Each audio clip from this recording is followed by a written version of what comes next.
इंदौर में अवैध मादक पदार्थों के खिलाफ चलाए जा रहे विशेष अभियान के तहत क्राइम ब्रांच इंदौर पुलिस ने एक और फरार आरोपी को गिरफ्तार करने में सफलता हासिल की है। पुलिस ने आरोपी राजा उर्फ राजकुमार सिसोदिया को गिरफ्तार किया, जो पलाश परिसर ओमेक्स हिल्स इंदौर का निवासी है। क्राइम ब्रांच ने आरोपी के कब्जे से 13 ग्राम अवैध मादक पदार्थ ब्राउन शुगर जब्त की है, जिसकी अंतर्राष्ट्रीय बाजार में कीमत लगभग 1,30,000 रुपए बताई जा रही। क्राइम ब्रांच के द्वारा एक लगातार अवैध मादक पदार्थों के खिलाफ कार्रवाई की जा रही है और इसी तारतम्य में इंदौर पुलिस कमिश्नरेट में सभी थानों के द्वारा लगातार कार्रवाई की जा रही है और इसी तारतम्य में क्राइम ब्रांच को एक सफलता मिली है। राजा सिसोदिया, जिसका पूर्व का क्रिमिनल रिकॉर्ड है, 30 से 35 अपराध उसके खिलाफ शहर के विभिन्न थानों में पंजीबद्ध है, उसको गिरफ्तार करने में सफलता प्राप्त की है। उसके कब्जे से लगभग 13 ग्राम ब्राउन शुगर मिली है, जिसकी कीमत लगभग 1,30,000 रुपये 8/21 NDPS एक्ट के तहत केस रजिस्टर किया कर इसमें इन्वेस्टिगेशन में लिया गया है। मैं आपको बता दूं कि इससे पहले भूपेंद्र पकड़ा गया था, जिसमें भूपेंद्र के कब्जे से 13.82 ग्राम लगभग 14 ग्राम के करीब ब्राउन शुगर मिली थी और उसने नाम बताया था इसका राजा सिसोदिया का। तो बैक ट्रेस में राजा सिसोदिया को गिरफ्तार किया गया है और फिलहाल उससे और पूछताछ की जा रही है, वो कहाँ से लेकर आया है उसको भी आरोपी बनाया जाएगा। इंदौर परदेसीपुरा के कुलकर्णी नगर में दो पक्षों के बीच मारपीट की घटना सामने आई है। बताया जा रहा है कि बच्चे पतंग उड़ा रहे थे और इसी दौरान एक पतंग दूसरे पक्ष की छत पर चली गई थी। इसी बात को लेकर दोनों पक्ष आमने सामने हो गए और विवाद मारपीट में बदल गया, जिसका सीसीटीवी वीडियो भी सामने आया। थाना परदेसीपुरा में एक प्रकरण कायम किया गया है। एक सोशल मीडिया पर एक वीडियो वायरल हो रहा है जिसमें मारपीट हो रही है। उसका अंगूठा का लिया था, अंगूठा चबा लिया था उसने आरोपी ने। तो इस पर से एक केस रजिस्टर थाना परदेसीपुरा में किया गया है। FIR रजिस्टर की गई है 2 आरोपियों के खिलाफ और उनको जल्दी ही गिरफ्तार किया जाएगा। इसमें जो मैं आपको बता दूँ, मारपीट की धाराओं में केस और गाली गलौज की धाराओं में केस रजिस्टर किया गया है। साथ में ये 2 आरोपी हैं। इसमें सोशल मीडिया पर वीडियो भी वायरल होता है। इसमें फिलहाल FIR रजिस्टर कर ली गई, इन्वेस्टिगेशन किया जा रहा है। ये कंस्ट्रक्शन का काम चल रहा था, उस बात को लेकर कुछ विवाद हुआ था, आपत्ति थी, उस विवाद को लेकर इस तरह की घटना हुई है। इंदौर के भौरकुआ थाना क्षेत्र से सनसनीखेज मामला आया है, जहां भौरकुआ इलाके में एक युवती को झांसे में लेकर 4 युवकों द्वारा उसके साथ दुष्कर्म का प्रयास किया। आरोपी युवती को बहला फुसलाकर होटल ले गए, जहां उन्होंने सामूहिक दुष्कर्म करने का प्रयास किया। इसी दौरान युवती ने शोर मचा दिया, जिसके बाद आरोपी मौके से फरार हो गए। युवती की शिकायत पर पुलिस ने आरोपियों को गिरफ्तार कर लिया है। इंदौर में पैसे के लेन देन को लेकर ड्राइवर की अपहरण की घटना सामने आई है। आरोप है कि ड्राइवर का ही दोस्त अपने अन्य साथियों के साथ उसे जबरन कार में बैठाकर धामनू तक ले गया। मामले की जानकारी मिलते ही पुलिस ने तुरंत कार्रवाई करते हुए आरोपियों को फोन कर वापस बुलाया और मामले को लेकर सभी से पूछताछ की जा रही है। चंदन नगर थाना क्षेत्र अंतर्गत एक अपहरण का प्रकरण सामने आया था। उसमें फरियादी थी रुखसार करके महिला थी, उसके पति है शाहरुख शाह। उसको कुछ लोगों ने अपहरण करके घर से लेके चले गए करके हमको शिकायत आई थी। उसी के अंतर्गत हम लोगों ने थाना चंदन नगर में 140 BNS मतलब पुराने 365 हम लोगों ने अपराध पंजीबद्ध किया था थाना चंदन नगर क्षेत्र में। उसके बाद फरियादी को पूछताछ करने के बाद उसमें अपराधी का नाम आया था रईस चक्की। ये रहने वाला भान गांव धार रोड का रहने वाला आरोपी था। उन्होंने घर आया था, उसको विक्टिम है शाहरुख शाह को उसको बुलवा लिया। उसके बाद उसको जबरदस्ती इंडिका कार थी, उसके इंडिका कार में बिठा के उसके साथ और 3 लोग थे, उसके साथ तीनों को मिलके 4 लोग मिलके उसको विक्टिम को लेके चले गए करके हमको शिकायत आई थी।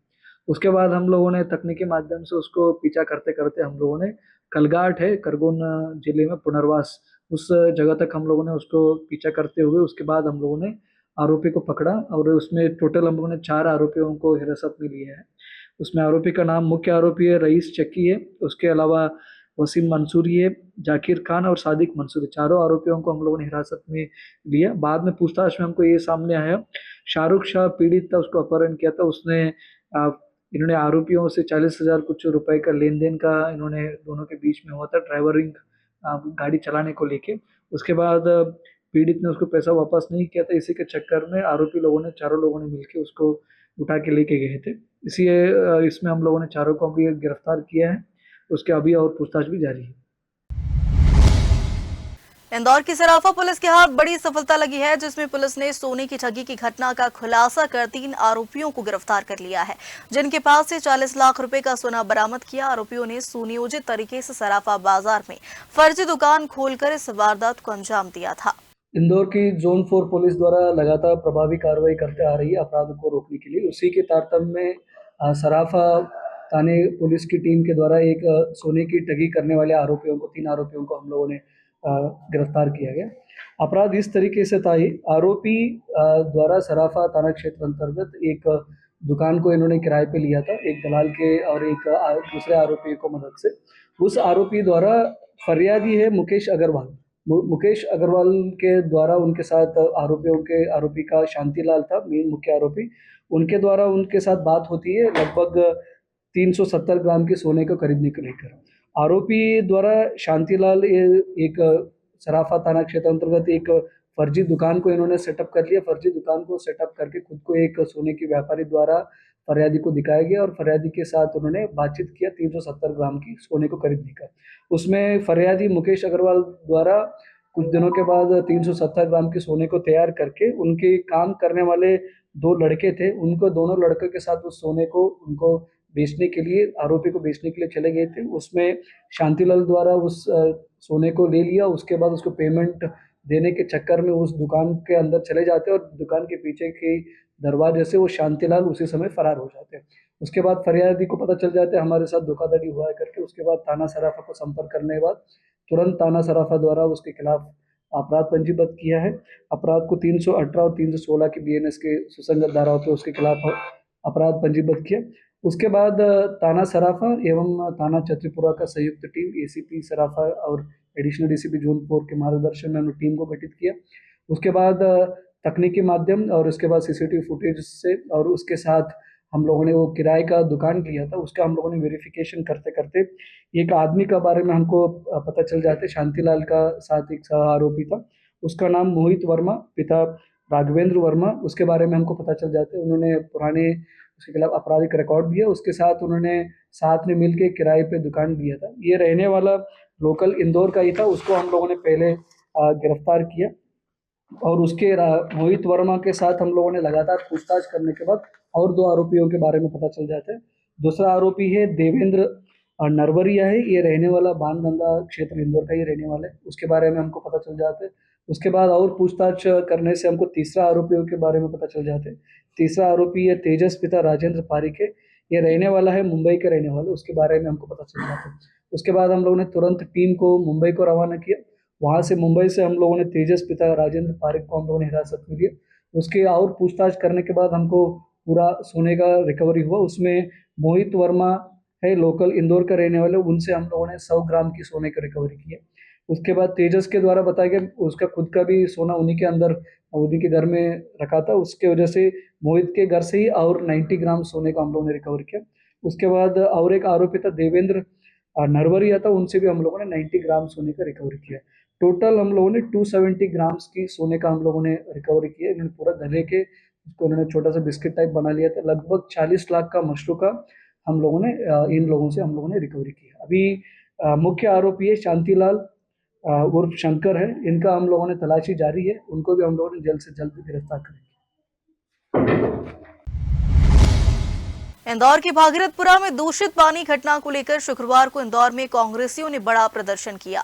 भोलारा मार्ग स्थित जोन 13 पर कांग्रेस पार्षद के नेतृत्व में कांग्रेस कार्यकर्ताओं ने आंखों पर पट्टी बांधकर प्रदर्शन किया और दूषित पानी के मामले में दोषियों पर सख्त कार्रवाई की मांग की।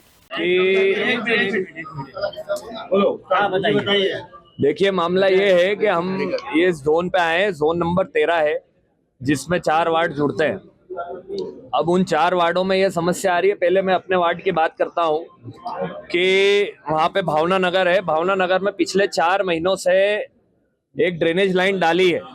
उस ड्रेनेज लाइन का ना ट्रेंच भरा है अभी तक, ना चेम्बर उनके बनाए हैं। लोग रोज गिर रहे हैं उन गड्ढों में। उसके बाद में वहाँ के घरों में पानी भरा रहा है, ड्रेनेज का पानी भरा रहा है, किचनों में पानी भरा रहा है। वो टोटल स्थिति वहाँ पे हो गई है। भागीरथपुरा पार्ट 2 बनने वाला है। दूसरा, हम लोग इसलिए मैंने परसों भी मैं वहाँ पे था, मैंने इंजीनियर को भी बुलाया। इंजीनियर कहता है कि मैं भागीरथपुरा हूँ। इंजीनियर है हमारे यहाँ पे गौरव वर्मा जी हैं, अभी नए नए इंजीनियर हैं, हमारे विधायक जी के रिश्तेदार लगते हैं, तो उन्होंने उनका प्रमोशन करा दिया क्योंकि पहले वो PHE का काम देखते थे।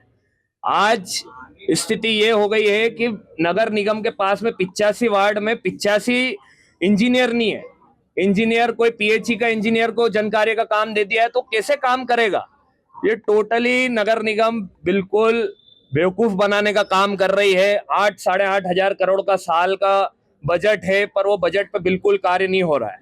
दूसरा, हमारा वार्ड 74 की बात करें तो वार्ड 74 के हमारे सभी लोग आए हैं, हमारे झा साहब आए हैं, अमित नागर जी हैं, रवि डांगी जी हैं। उन्होंने ये बताया है कि नर्मदा का पानी तो हमारा गंदा आ ही रहा है, दूसरा बोरिंगों में ड्रेनेज का पानी मिल रहा है। बोरिंग का पानी जब ड्रेनेज में मिल रहा है तो कैसे मिल रहा है, ये इसकी अभी तक कोई इंजीनियर वहां पर पहुंचा नहीं है। हम लोग जोन पे इसलिए आज काली पट्टी बांध के आए हैं क्योंकि हमको जनता लेके आई, जनता ने आंखों पे पट्टी बांध के लाई है हमको, इसलिए लेके आए हैं क्योंकि उन्होंने कहा है कि भैया आप लोगों को तो दिख नहीं रहा है।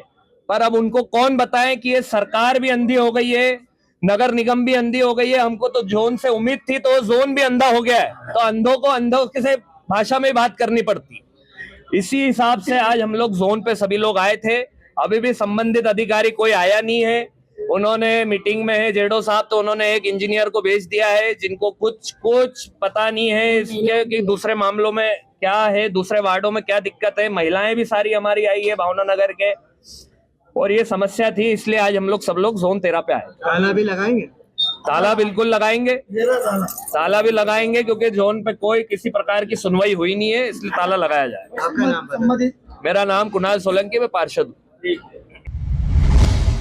इंदौर के भागीरथपुरा में दूषित पानी से मौत के मामले में शुक्रवार को सरकार ने स्टेटस रिपोर्ट पेश की। लगभग 15 पेज की रिपोर्ट में आधिकारिक तौर पर कहा गया कि दूषित पानी पीने से 4 लोगों की मौत हुई है। रिपोर्ट में यह भी कहा गया कि लगभग 200 लोग अलग अलग अस्पतालों में भर्ती है, जिनमें से 35 इंटेंसिव केयर यूनिट में है। पूरा को लेकर जो याचिका पेश की गई थी, जो 4-5 दिन पहले घटनाक्रम हुआ था, दूषित पानी को लेकर कई लोगों की मृत्यु हो गई, कई बीमार हुए थे। 31 तारीख को सुनवाई हुई थी, उसमें 31 तारीख को आज के लिए नियत किया गया था। आज शासन को स्टेटस रिपोर्ट फाइल करना थी। स्टेटस रिपोर्ट जो उन्होंने सुनवाई के कुछ दिन देर पहले फाइल की गई थी, उस स्टेटस रिपोर्ट में प्राथमिक आंकड़ा मृत्यु का जो बताया गया 4 बताया गया है, और आईसीयू में जो एडमिट है 32 और 200 से करीब लोग उन्होंने बताया कि जो कि आंकड़ा बिल्कुल गलत है। आंकड़े से ज़्यादा कई लोग बीमार और कई लोगों की मृत्यु हो चुकी है। इन सभी चीज़ों को मद्देनजर रखते हुए हमने कोर्ट से निवेदन करा कि इसकी 6 तारीख के लिए सुनवाई नियत की जाए। और इसके अलावा कितनी याचिकाएं टोटल इस पूरे मामले में? इस याचिका के अलावा इस मामले में अभी तक 3 याचिकाएं कोर्ट के सामने लंबित है। तो अभी क्या स्टेटस है, मतलब अगर अभी हाल फिलहाल में अगर देखें तो जो उन्होंने जवाब दिया हाल है, फिलहाल में मुख्य ऑर्डर 31/12 को हुआ था, उसके बाद आज ऐसा कोई ऑर्डर नहीं हुआ। आज इतना सा ऑर्डर हुआ है कि जो पानी के टैंकर वगैरह वहाँ नहीं पहुँच पा रहे हो तो पहुँच जाए, चूँकि पानी के टैंकर का ऑर्डर पूर्ण हो चुका है। नगर निगम या अन्य जो भी सरकारी वो पानी पहुँचा रही है। पानी इशू नहीं, पानी ये है कि शहर के सभी नागरिकों को स्वच्छ पानी मिले। मेरी याचिका में मुख्य मुद्दा ये है कि भागीरथपुरा का तो हादसा हो ही गया, लेकिन शहर के सभी नागरिकों का अधिकार है मूलभूत कि उनको मुख्य पानी, सभी को पानी स्वच्छ मिले। तो इन सभी तथ्यों पर 6 तारीख को बहस होगी। इसमें टेंडर प्रक्रिया जो इन्होंने लेट करी, टेंडर दबा रखी, ऐसा कोई जिक्र भी इस पूरे मामले में है? ऐसा भी कुछ जिक्र नहीं है, क्योंकि वीसी के माध्यम से सुनवाई हो रही थी। दोनों जज जबलपुर से सुनवाई कर रहे थे, तो इन्हीं चीज़ों को रखते हुए गंभीर मुद्दा है। तो जब इंदौर में रेगुलर नियमित रूप से कोर्ट शुरू हो जाएगी, अब छुट्टियाँ चल रही है, 6 तारीख को सुनवाई होगी। आपका पूरा परिचय? रितेश ईनानी, अध्यक्ष उच्च न्यायालय अभय सत्संग।